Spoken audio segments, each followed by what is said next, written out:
Muito boa tarde a todos. Que Jesus nos abençoe, nos fortaleça, nos envolva e nos mantenha em sua paz.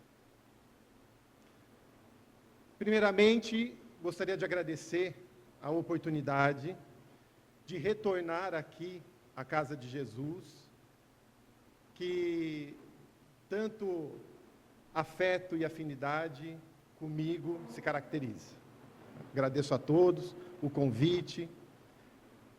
Gostaria de parabenizar também a esta casa, aos seus dirigentes, por, em mais um ano, marcar o início de uma atividade laboriosa, de trabalhos, de estudos, de reflexões em torno da doutrina, porque cada vez que estudamos, seja um texto, seja uma obra da codificação, é uma experiência a mais, é a oportunidade de uma conexão com o alto, e isso vai nos fortalecer ao longo da existência. O tema proposto para hoje é a educação do espírito. Estou dividindo com nosso companheiro Adão, primeira e segunda parte, onde, nessa primeira, e aqui é importante, sempre pensando, sempre mentalizando em nós mesmos. Não raro, quando pensamos na estrutura de um estudo, de uma reflexão, deixamos o pensamento viajar, mas hoje convido a todos para que esse pensamento vibre firme junto de nós, para que de forma bem reflexiva nos analisemos como espíritos, se já estamos vivendo como espíritos, e em que nível essa existência já ocorre. Para nós espíritas, sem sombra de dúvidas, já temos tantas informações, já temos como um norte a seguir os alicerces da imortalidade da alma, da lei de causa e efeito, a mediunidade, a comunicabilidade dos espíritos nos envolvendo, mas diante de tantas informações, quanto isso tem alterado o nosso jeito de ser, de pensar e de agir. Vivemos como espíritos na terra, vivemos com os pés no chão, mas a cabeça na altura, vivendo como os homens do nosso tempo, mas como devem viver os homens. Ou muitas vezes essa impressão material do dia a dia nos consumiu já de tal forma que vamos vivendo a nossa vida, vamos caminhando como se não fôssemos chamados novamente, talvez brevemente, ao retorno ao grande lar. Então, serão momentos para que reflitamos de forma madura em nós, nos nossos relacionamentos, nas nossas vivências, nas nossas experiências como espíritos aqui na Terra. Quando pensamos em educação, quando pensamos em educar, em O Livro dos Espíritos, na questão 685, item A, há uma nota do nosso codificador Allan Kardec, onde ele afirma que educar é a arte de formar caracteres. E por sua vez, a educação é o conjunto de hábitos adquiridos. Ora, educar, analisando a etimologia dessa palavra, vem do ex mais do sere, ou ex mais do care. Esse ex, no sentido de para fora, é o mesmo ex de explodir, extravasar para fora, enquanto que o do sere, puxar. Para fora, puxar. Para fora, conduzir. Então, educar está relacionado a extrair aquilo que temos em nosso íntimo. E a partir daí, analisarmos qual é esse teor. Qual é esse conteúdo? O que eu já trago? Qual é a minha construção? E ao pensarmos no espírito imortal, essa jornada atual nossa não se caracteriza como um quadro em branco. Cada um aqui tem a sua história de vida.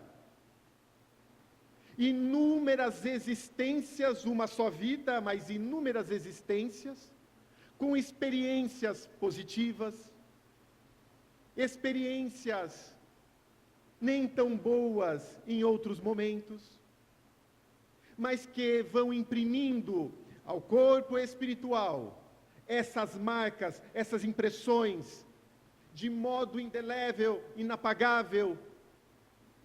E hoje estamos aqui no resumo de todas essas construções.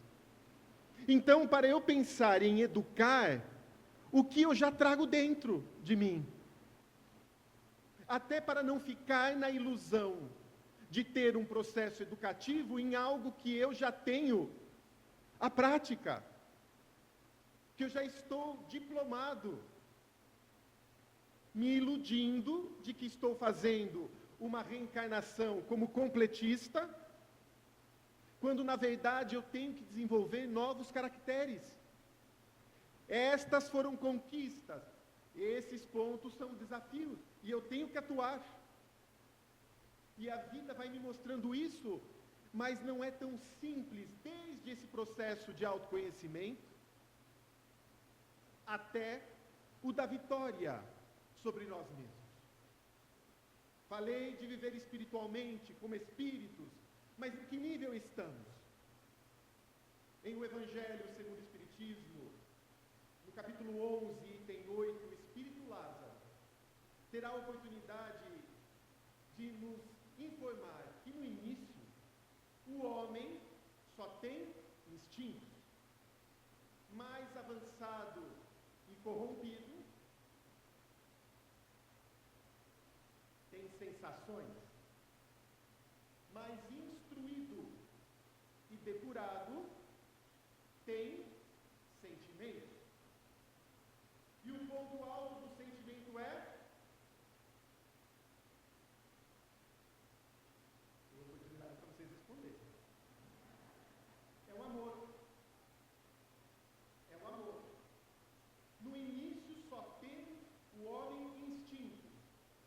E quando nós pensamos nessa proposta, vamos retornar numa viagem, ainda que momentânea, para o homem primitivo.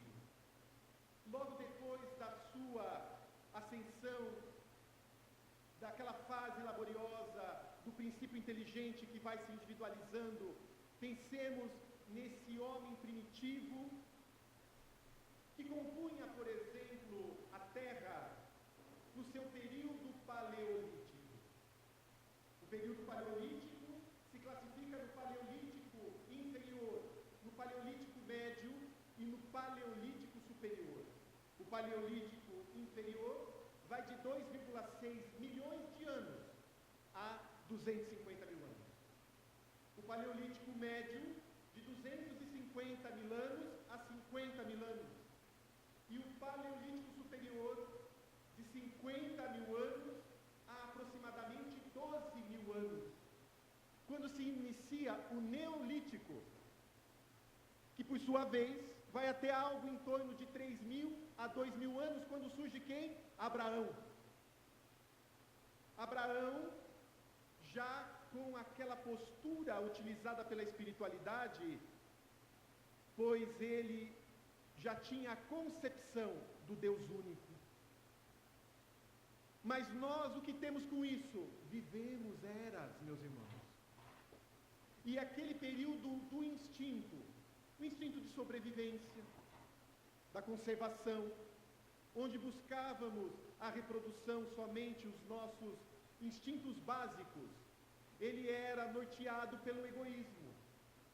Egoísmo, ego mais ismo. Ego, eu, ismo, sistema. Sistema do eu. Vivíamos para nós. Então eu tenho que sobreviver. Eu tenho que me alimentar hoje. Tenho que me reproduzir, tenho que me conservar. Olha, somente no eu. Abre-se um parêntese. O espírito André Luiz, na obra Evolução em Dois Mundos, capítulo 10, vem explicar quando nós, passado esse período inicial de primitivismo, desenvolvemos a responsabilidade. E ele afirmará que no início, praticamente só produzíamos sons guturais. A feição dos animais, interjeições, silvos, gritos.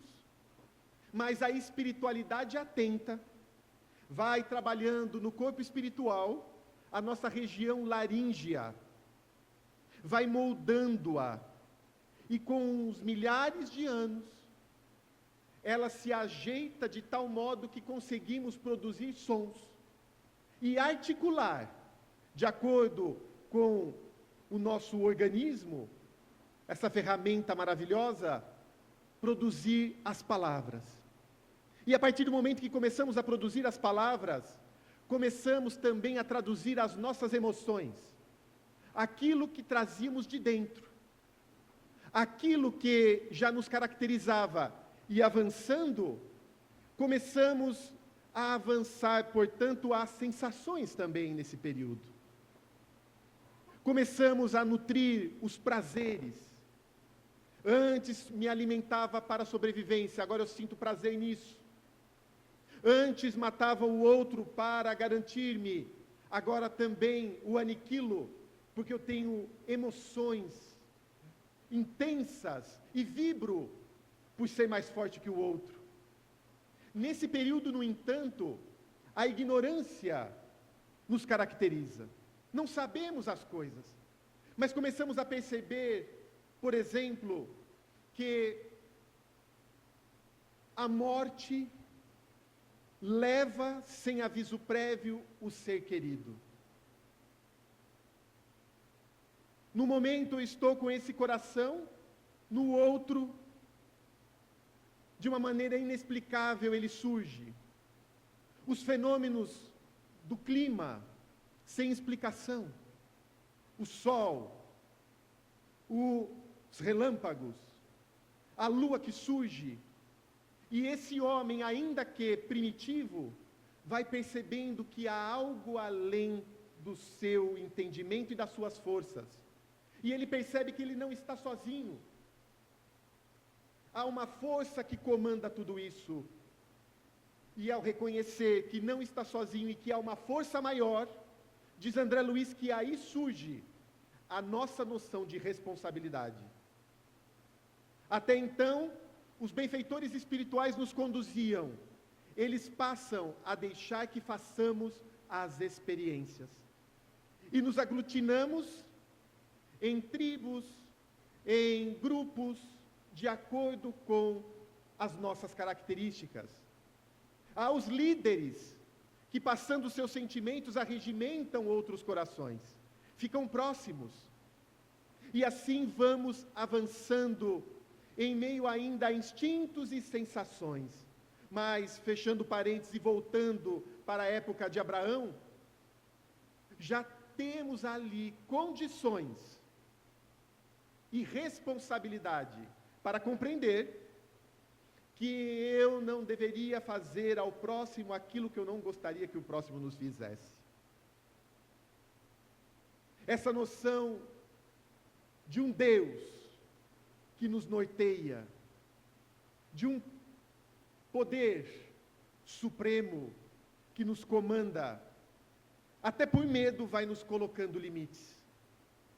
Mas a intimidade ainda fala forte, e vamos continuando nesse diapasão até a vida de Jesus. o Espírito mais perfeito que a terra tem notícia, veio encarnar-se entre nós para mostrar, para exemplificar como devemos chegar a Deus, como chegar a esse Pai. E ele veio na hora e no momento certo. Obviamente, ainda não tínhamos condições para tudo compreender, para sentir, mas qual é o professor que fala para uma turma que nada compreende? Não existe. Ele dosa. E em 3 anos de vida pública, Jesus nos deu conteúdo suficiente, de tal modo que jamais passariam as suas palavras e ensinos. Até hoje, dizem os benfeitores que 5 minutos de evangelho é suficiente para nos nortear o caminho. 5 minutos. E chegamos, posteriormente, com o conhecimento da doutrina espírita, resgatando todo esse conteúdo do Cristo, completando com tantas informações, recordando-nos de tantas e tantas mensagens, para que finalmente se instalasse em nós o reino de Deus. O reino de Deus não está em algum lugar, ele está dentro de vós. Tudo que eu faço, também podeis fazer, e muitas outras coisas, afirmou Jesus. Vejamos o potencial que nós temos. Somos espíritos, os seres inteligentes do universo. Nos assemelhamos a Deus nessa inteligência e na capacidade de amar, porque João Evangelista terá a oportunidade de afirmar que Deus é amor.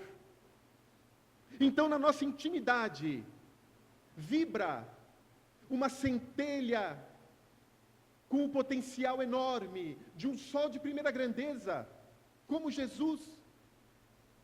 Mas essa escalada até o Mestre é árdua e necessita coragem e vontade. Estamos a meio do caminho, estamos no início, quanto falta? Vamos analisar por partes. O que eu tenho hoje em mim, já construído de identidade divina? Quando analiso os meus sentimentos, o que eu já construí que me identifica com Deus, que já me aproxima do Cristo, e isso eu não perco mais? Qual é o nosso potencial de luz já construído? Temos. Mas isso já é conquista. O que ainda me distancia dessa luz? O que ainda me distancia da plenitude de Jesus, de sair da sombra dele e caminhar ao seu lado? Jesus, como um espírito crístico, não falha, nem no mundo espiritual, nem encarnado na terra. E nos surpreendemos imperfeitamente, caindo, claudicando, errando. E já não queremos mais isso. Já queremos avançar. Então, as reflexões que a doutrina espírita nos traz nessa hora é para aplicarmos o Evangelho de Jesus e esse conteúdo em nós mesmos. Quantas e quantas vezes pensamos no outro e deixamos de lado aquilo que nós viemos fazer? Qual é o potencial que eu tenho a desenvolver? Se analisarmos agora, nesse instante, numa reflexão, ainda que rápida, o que eu ainda tenho de instintos e sensações no meu relacionar? O que guardo em mim ainda voltado para o instinto? Quais os tormentos que ainda nutro do poder, da posse, do prestígio, do prazer? quanto ando distraído do meu caminho. Eu tenho um compromisso com a verdade? Tenho um compromisso com Jesus? Qual é o meu pensamento característico? Do que eu me alimento mentalmente? E essas indagações nós fizemos antes da presente existência. Cada um aqui, no mundo espiritual, programou a sua reencarnação de uma maneira muito cuidadosa, muito meticulosa, para que ao chegar aqui, tudo desse certo em relação a essa programação.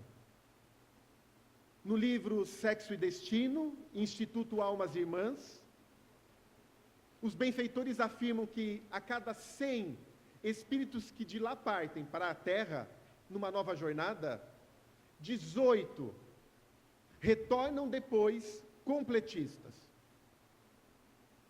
Completistas, completaram todo o projeto, com êxito.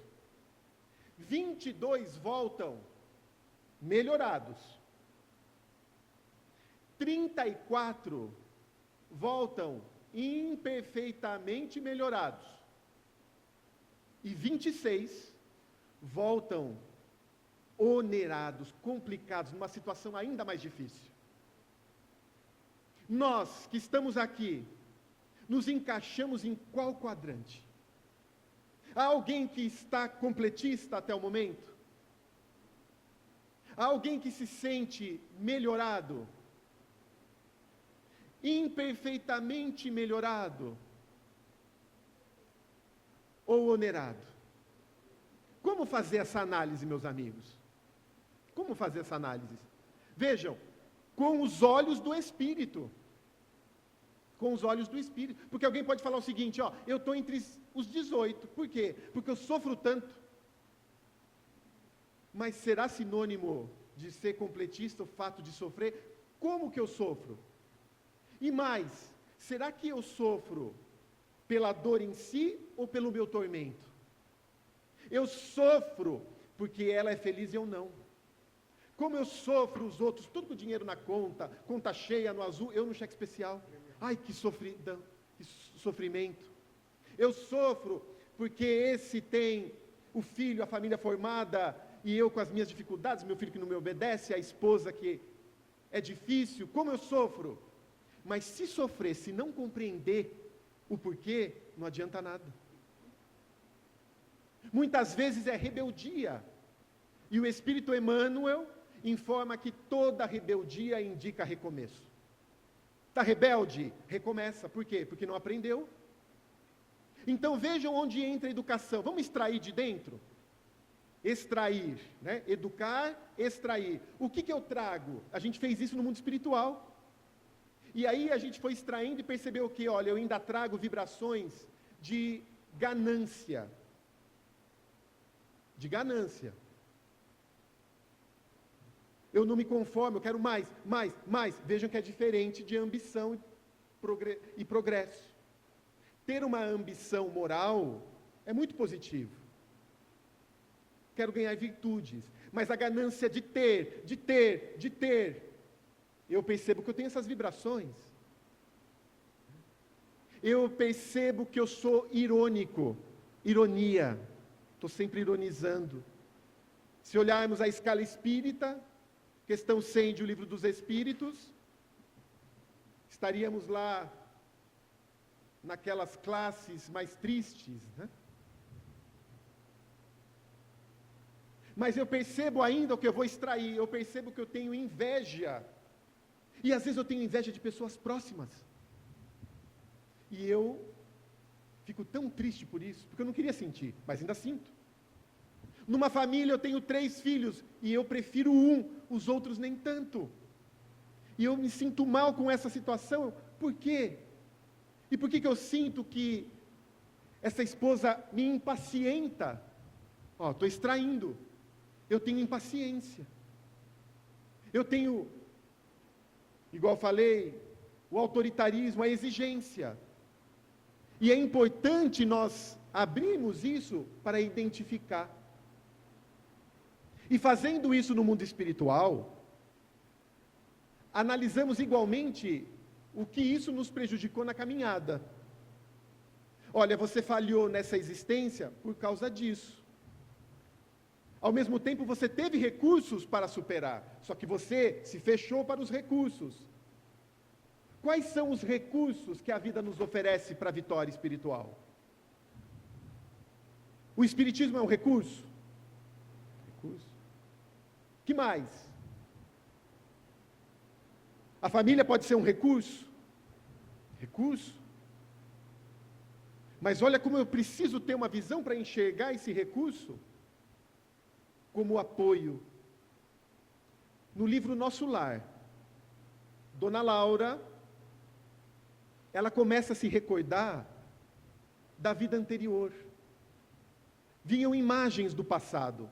E ela vai pedir apoio lá no esclarecimento. E ela recebe um livro, um relatório dos últimos 300 anos de vida. E ela começa a ler as suas histórias. E conforme ela lê, ela vai ativando a memória integral, com o apoio ainda dos passes magnéticos, conforme descreve a obra. Ela abre essa sua memória por 300 anos, até onde ela dava conta.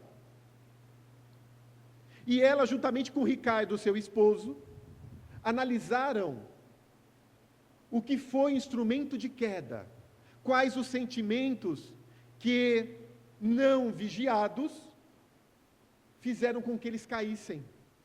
E somente a partir daí é que eles elaboraram a nova existência, onde Ricardo veio primeiro.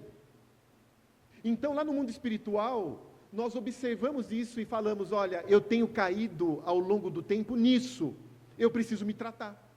Eu preciso tratar meu espírito, ele está doente. Eu preciso me educar. E aí, junto com aqueles corações que se comprometeram comigo, no momento sócio, político, econômico, cultural, na época certa, nós voltamos aqui para a Terra. E como são construções, ainda sentimos vibrar em nós esse, vamos chamar de sentimento doente. Ainda vibra. E se fizermos a nossa história de vida, vamos perceber que ao longo da nossa existência, isso acontecia. Às vezes vamos lembrar que no colégio a gente competia com alguém para ter a maior nota. Quando ficava em segundo lugar, ficava de birra, ficava chateado, porque eu tinha que ser o melhor. Que sentimento é esse?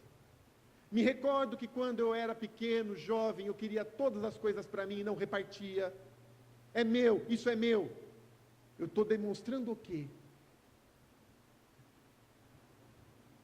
Eu que dou as ordens aqui, eu que organizo as brincadeiras, é do meu jeito, são as minhas regras, desde pequeno. E a gente vai percebendo que isso se repete ao longo da vida até a fase da madureza, e é uma característica desse nosso ser, que veio justamente para se corrigir. No Evangelho segundo o Espiritismo consta que essa personalidade deve ser destruída, para que fique a identidade divina. A personalidade, aquilo que eu mostro para o outro, aquilo que de tormento muitas vezes eu coloco para fora, isso é que eu tenho que tratar. Mas quando chegamos na matéria, quantas vezes isso não é deixado de lado? Começamos a reclamar da nossa ambientação. Ninguém entra num ambiente específico ao acaso. Ninguém caiu de paraquedas em Campinas e outro em Afogados da Engazeira, no sertão do Nordeste. Por quê? Porque esse ambiente da roça, esse ambiente tecnológico, porque esse que brincava com as espigas de milho, conforme conta minha mãe, a espiga loura, a espiga morena, porque essa família onde a mãe no sítio comprava tecidos e fazia com o mesmo tecido todos os vestidos iguais. E uma olhava para a outra e estava com os mesmos vestidos, ninguém se destacava. Quando hoje a gente compra um vestido no Iguatemi aqui e sai, né, para se exibir, para ver, para ser notado, ali era tudo igual. O que está tratando? Por que esse ambiente, se não compreendemos, nos revoltamos? Não aceitamos estar aqui, nesse local, com essa família. Vejam, essa família são os espíritos comprometidos comigo. Então eu chego num determinado local, junto com outros corações, que têm vínculos conosco.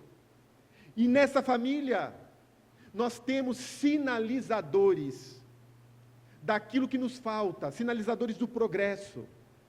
Aquilo que eu vim tratar, podem observar, Deus é misericordioso, alguém tem na proximidade nossa.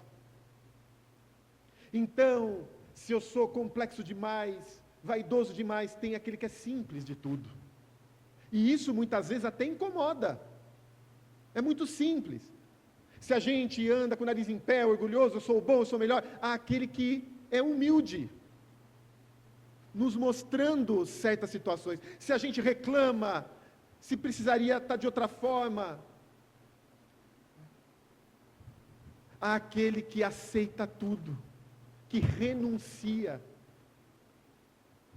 Se quando imaginamos que o outro está abusando, querem demais de mim, agora quer que eu fique a noite inteira no hospital, tem 5 filhos, eu que tenho que ficar lá, o outro que é abnegado, partícula de negação, ele nega a si mesmo, ele passa a noite. Para que tenhamos exemplos vivos, consoante afirma Francisco de Assis, muitas vezes o evangelho vivo na nossa frente. Então temos que observar quem são esses. Mas nós também somos sinalizadores de outros, porque também nós temos um ponto de luz. Leon Denis, no livro O Problema do Ser, do Destino e da Dor, fala que todos nós temos o lado sombra e o lado luz. E para que o lado luz sobreponha, temos que utilizar as potências da alma. Então a gente é ciumento, mas tem uma coragem. Tem coragem. Tem coragem. Enquanto todos estão com receio, com medo, esse põe o peito à frente, vamos fazer, vai dar certo. E isso também impulsiona outros. Temos as nossas crises, mas temos esperança. Vai dar certo, vai terminar certo. Não tem aquele que chama os outros que estão para baixo, quase depressivos, e fala, não, vamos lá, gente. Ano novo, vida nova, vamos. Esperança. Olha que importante. E a gente nem se percebe às vezes que está fazendo isso. Tudo dentro desse núcleo, que quando não compreendido, é desvalorizado. Temos a nossa estrutura familiar, aquela que foi direcionada para nós, que constituímos, a família constituída, e é aquela que nós formamos, a nossa esposa, os filhos que vêm como injunções. E agora nesse núcleo também somos chamados a um trabalho de educação. A família é grande, esse grande laboratório, esse cadinho depurador. E os elementos que estão ali têm compromisso. Por isso que naquele exemplo dado, onde um pai prefere esse, prefere o outro, basta estudarmos as antipatias e simpatias terrenas. Os vínculos do passado agora falam alto, e às vezes só por eu estar próximo, aquela vibração já me contagia. Outros diriam me contamina, porque eu não gosto de ficar perto desse. Mas por que você não gosta? É o jeito dele. Ele fala com ar de superioridade, ou eu não acredito no que ele fala.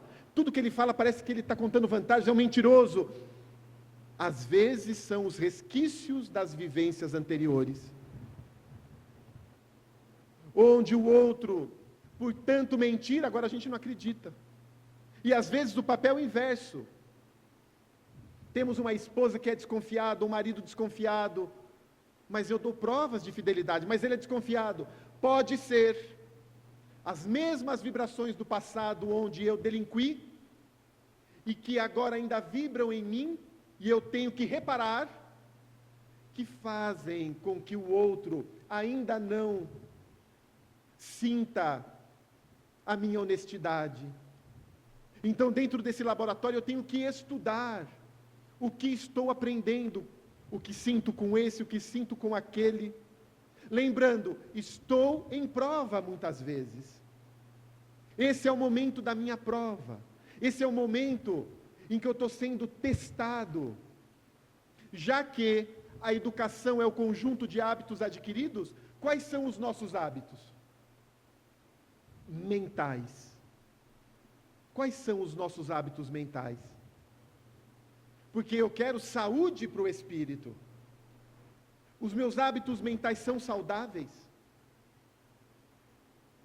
O que alimenta o meu pensamento? Como eu higienizo o meu pensamento? O que eu procuro no meu dia a dia? Quais as notícias? Leon Denis falava, por volta de 1920, que tínhamos que tomar cuidado com os jornais.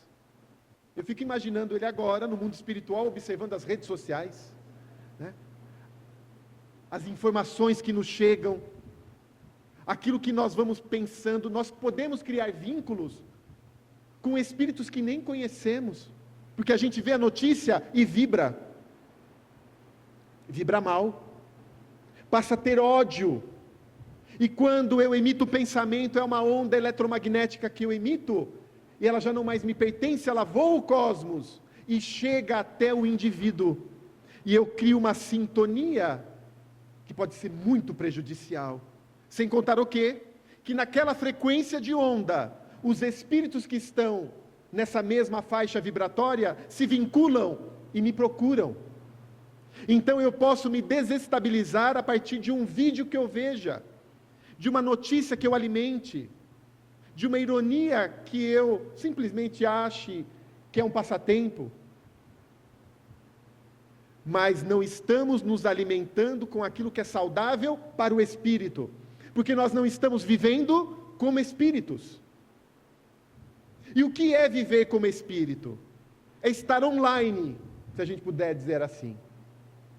Quanto tempo do dia eu estou online com Deus? Eu estou conectado. Mas você também, ainda é um mundo de provas e expiações. Qual é o esforço que eu faço para estar conectado? Como que eu cultivo a espiritualidade? Quais são os meus hábitos? Tenho o hábito de orar? No A Caminho da Luz, nós montamos um grupo de preces. Todos os dias nós colocamos, porque o que acontecia? As pessoas pediam, olha, fulano está mal, pode fazer uma vibração? Pedia para mim, para outro. E a gente ia mandando para as pessoas, está precisando de vibração, vamos fazer um grupo? Um grupo fechado, no sentido de que não ficam mensagens, um para o outro, só os administradores mandam, mas fechamos um grupo que tem em torno de perto de 80 pessoas. E diariamente a gente passa a lista daqueles corações ligados a essas pessoas, que um acaba conhecendo, sabendo, vivendo, e colocamos no grupo para que, no dia seguinte, em algum momento, e a responsabilidade é individual, paremos e façamos uma prece para aquelas pessoas. Mas precisa ler uma por uma? Não. Eu posso imaginar como num gasofilácio, onde a viúva depositava a sua moedinha e tinha os responsáveis pelaquela coleta. Imaginamos esse gasofilácio, as vibrações indo, e os bons espíritos, os amigos espirituais dessas pessoas, saberão conduzir as equipes espirituais da casa. Mas era um momento criado para o quê? Para alimento espiritual. É um momento de prece. É um momento para que nós nos disciplinemos, para que consigamos viver em estado de prece. São instantes. Mas também temos o quê? O Evangelho no nosso lar, a responsabilidade daquele momento espiritual. E viver espiritualmente vai além. E aí, voltando lá no espírito Lázaro, mais instruído e depurado, o homem tem sentimentos. Viver espiritualmente é estar instruído na lei de Deus, não é estar instruído academicamente. Quando falamos em educação, não é educação matemática, não é educação de artes, propriamente dita, é óbvio que tem o seu valor, mas é a educação do espírito. E a lei que nós temos que viver é a lei de Deus. Quanto mais compreendida a lei de Deus na nossa vida, mais eu vou desenvolvendo esses sentimentos, vou compreendendo os porquês e me preocupo com o efeito daquilo que eu faço. Exemplifiquemos.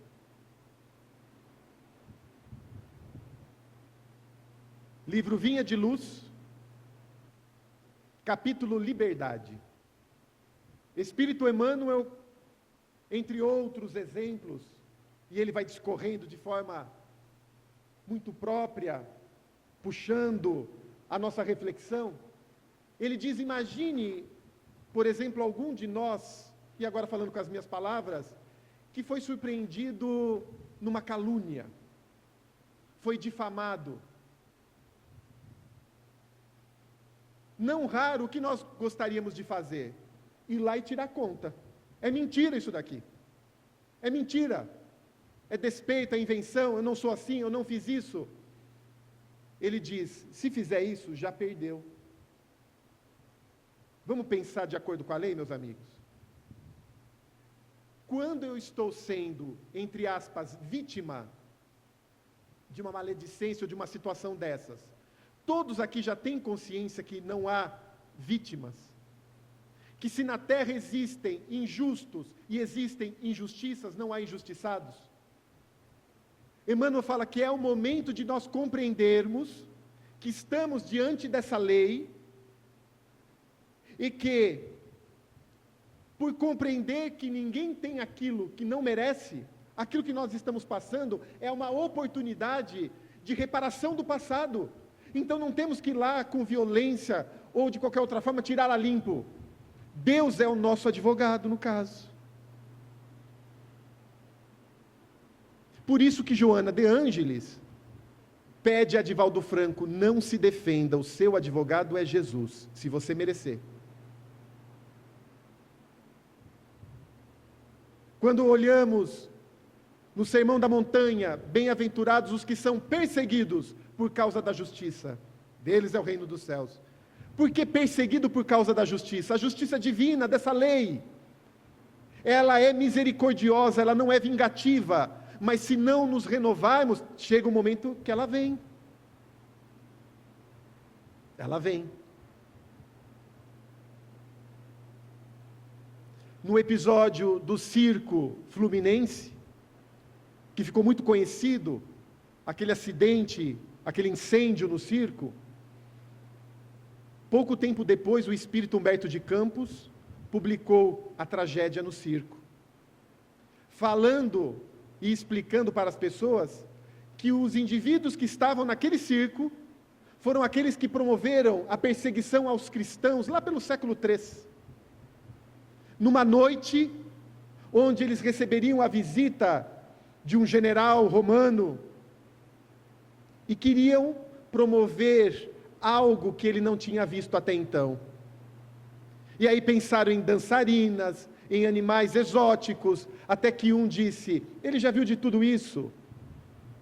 Tragam os cristãos, mulheres, crianças, idosos, saiam à noite agora, tragam, colocaremos no circo, colocaremos resinas nesses cristãos, atearemos fogo, outros amarrados em troncos e soltaremos os cavalos, morrerão todos pisoteados, vai ser uma cena.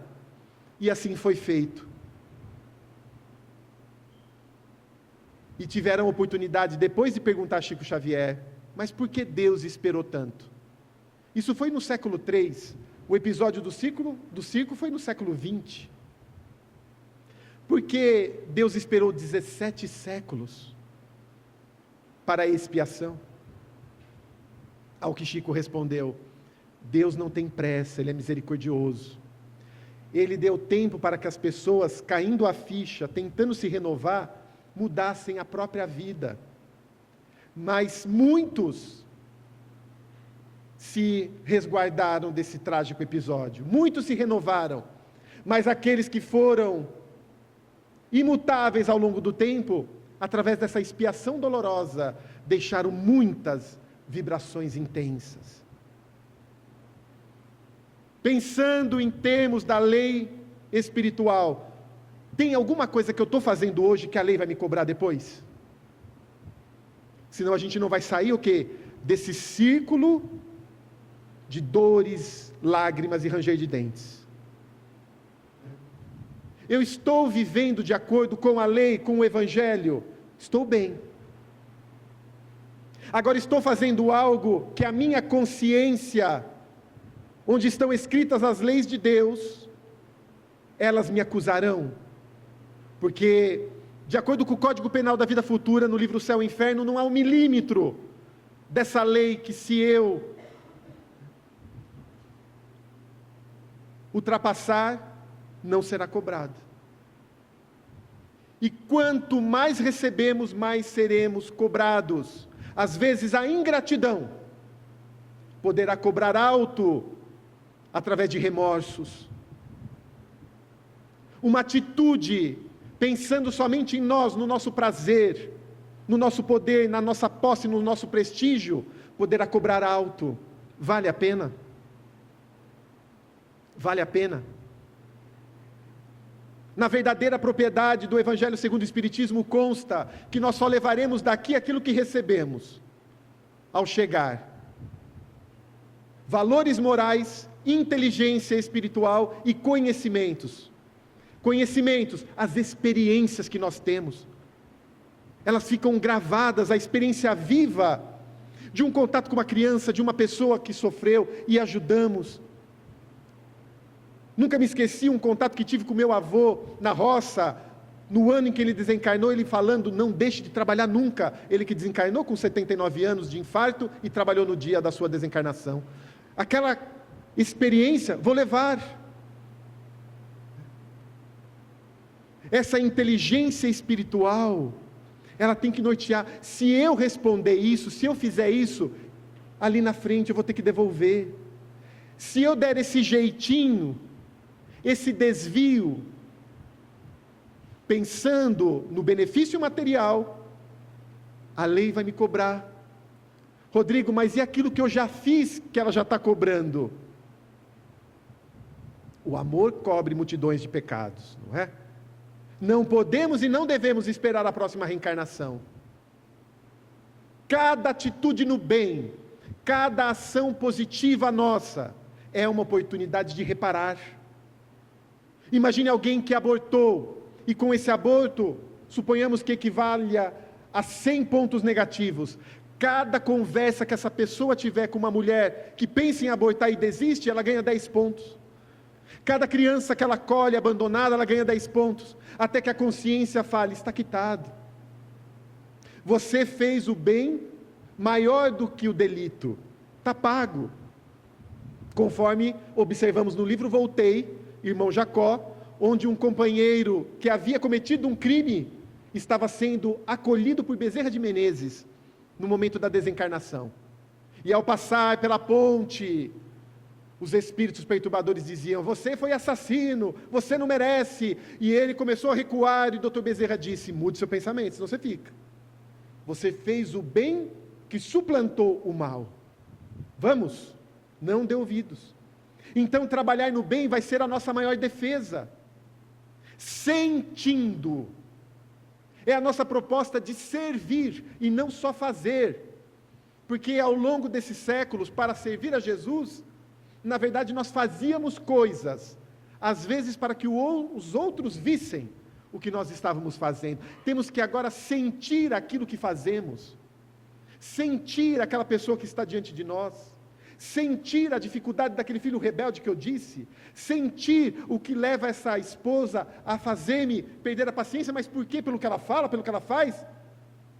Deixa eu ser grato e olhar o lado positivo dessa mulher.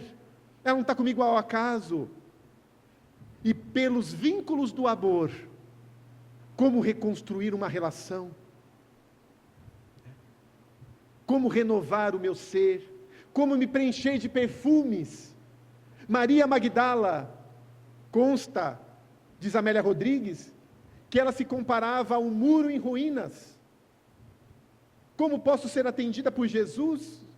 Sou um muro em ruínas, ao que é apresentado um muro em ruínas, só que todo florido. Se o pai permite que até o muro em ruínas tenha essa beleza, quanto mais em relação a uma filha. E ela se dedicou aos sofredores, e foi se renovando, foi se renovando.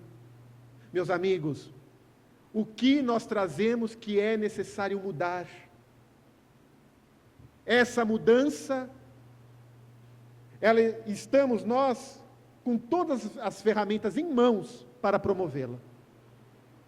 Com os recursos que nós precisamos, com as pessoas certas, precisamos arregaçar as mangas e agir, valorizando a prova, valorizando aquele ser que pode ser a pedra preciosa da nossa existência, para que não venha o último recurso para finalizarmos, que é a dor.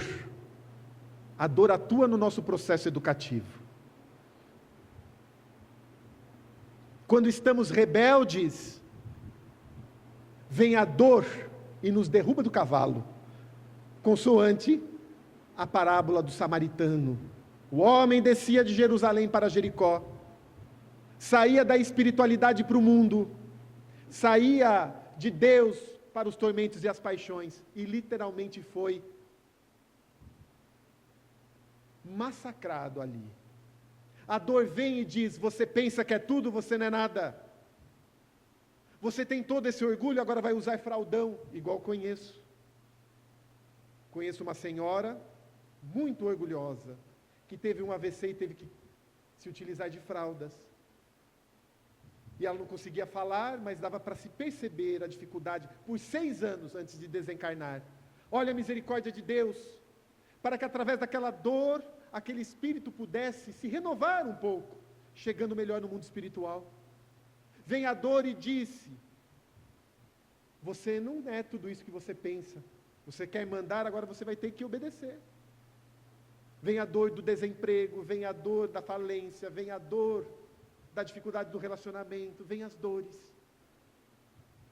A dor é bênção que Deus concede aos seus eleitos. E diante dessa dor, que elevemos a resignação ao nível de nossas provas, se estivermos por ela passando, cientes de que essa aceitação está favorecendo-nos com novos potenciais espirituais. Cada dor, quando compreendida, nos faz avançar um degrau. Essa dor diminui o ímpeto dos ciúmes, da ambição, do orgulho, e eu me renovo para Deus, crescendo em direção à sua luz. Educo um pouco mais o meu ser, me evangelizo e passo a ver as coisas como espíritos. Que o Pai das bênçãos, que Jesus, nosso irmão, possa nos fortalecer, nos auxiliar nesse processo que já realizamos no mundo espiritual e que somos convidados a refazer nesse momento. Quais são as minhas vibrações doentes? Quais são os meus sentimentos doentes que eu preciso vencer e que estou lutando para manter?